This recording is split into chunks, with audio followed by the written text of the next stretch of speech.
Today I'm making something seriously epic. It's a giant pork parm. This is a twist on your classic Parmigiana, but I'm taking it to the next level with a massive pork fillet, loaded with marinara sauce and melted cheese.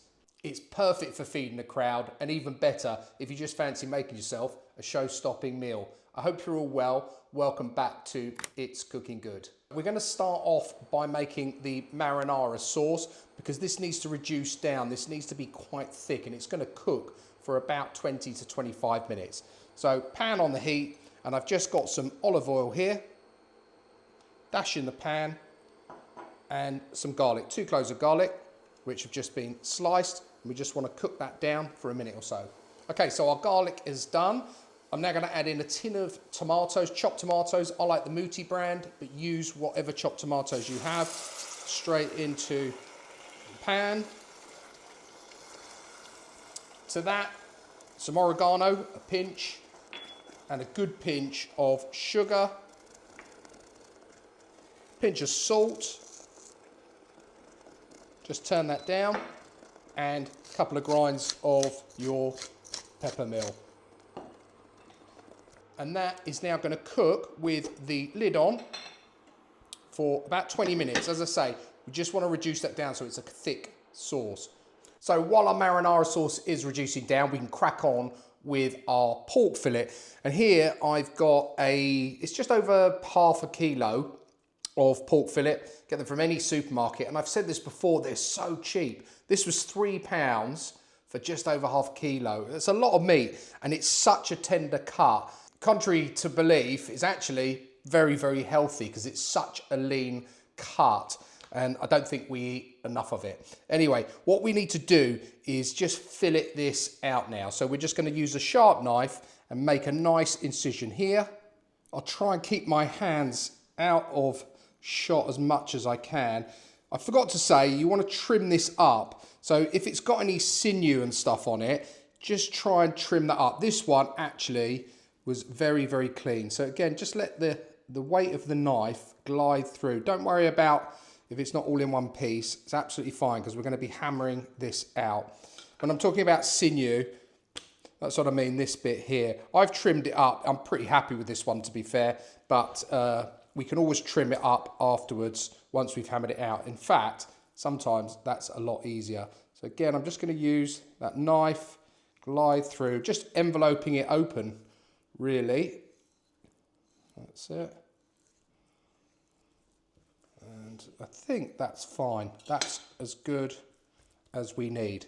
Okay, so now we can move on to hammering it out. And here I've just got some cling film.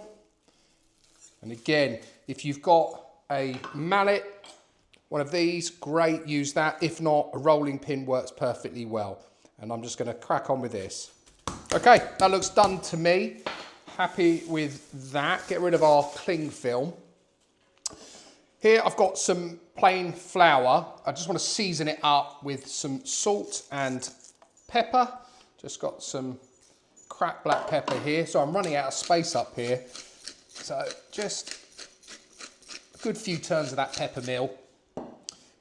And that's the size that we've now got of our pork. So I want that into that flour.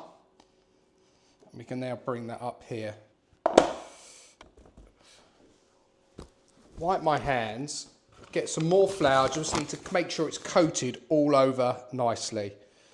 So just a few more pinches and just work that flour into it. That's it. You want to make sure that every part has got a dusting, otherwise we'll find our breadcrumbs won't stick properly. So that's it. That looks pretty good. Here I've got 2 eggs, which I've beaten. And here, golden breadcrumbs. Now I use golden breadcrumbs, I just find it goes really, really crispy. Now I'm cooking this in the oven, so this is the time to preheat your oven. You want it on a 180C fan. You could do this in a frying pan, works perfectly well. Thing is, I don't actually have a frying pan that's big enough for this, which is why I do it in the oven. Plus the fact, it's even more healthy. So, now put this into our egg. Make sure it's well coated. Flip her over.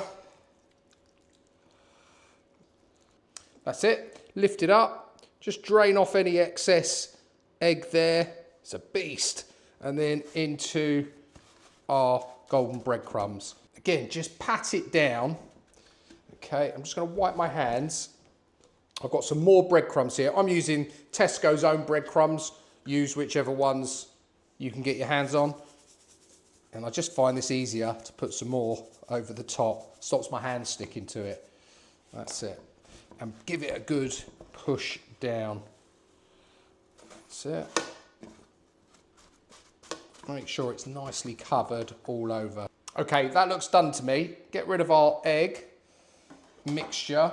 Got a baking tray, lined it with some greaseproof paper, and then I've put a rack on the top. The reason for that is if you just put that straight on the baking paper, it's going to sort of stew, and we want this breadcrumb to be nice and crispy before we put our marinara sauce and all the gooey cheese on. So we're going to lay that on the top there.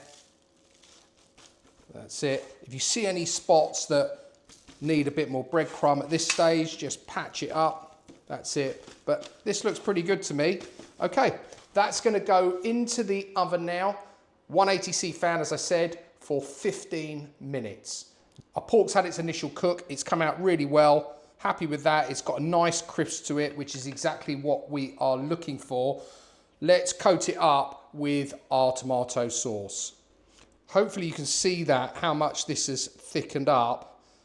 And that's what you want. What you don't want is it to be too runny. Otherwise it's going to make this go, one, very soggy, but also you're going to have it dripping all over the sides. So I'm just going to chuck it all on. Hopefully you can see that. I haven't blocked your view too much. Just use your spoon and spread it out as much as you can to the edges. One tin there, which is just enough. Now sometimes we do this in two halves. My wife and daughter, Imogen, who you probably know if you've watched the channel before, they don't particularly like it with the cheese and the tomato on. They like it plain, so sometimes I'll just do it straight down the middle here and we'll have a half and half. And they'll have this as like a schnitzel, normal pork schnitzel. Mozzarella, I've got just some normal mozzarella here which I've sliced up, and you want plenty of that on here. That's it, separate it up.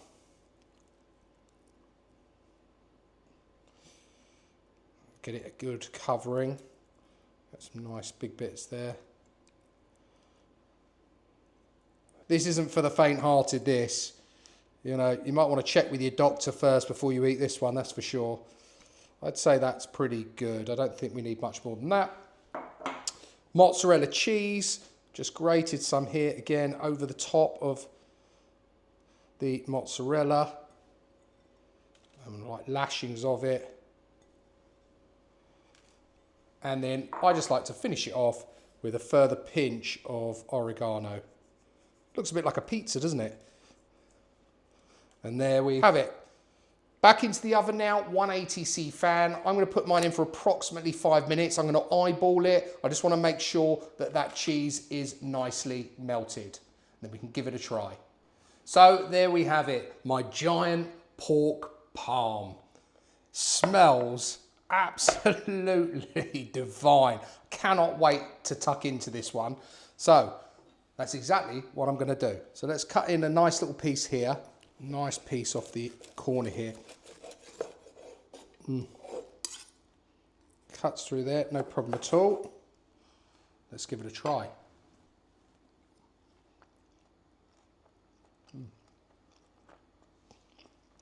Oh, that's good. That's very good.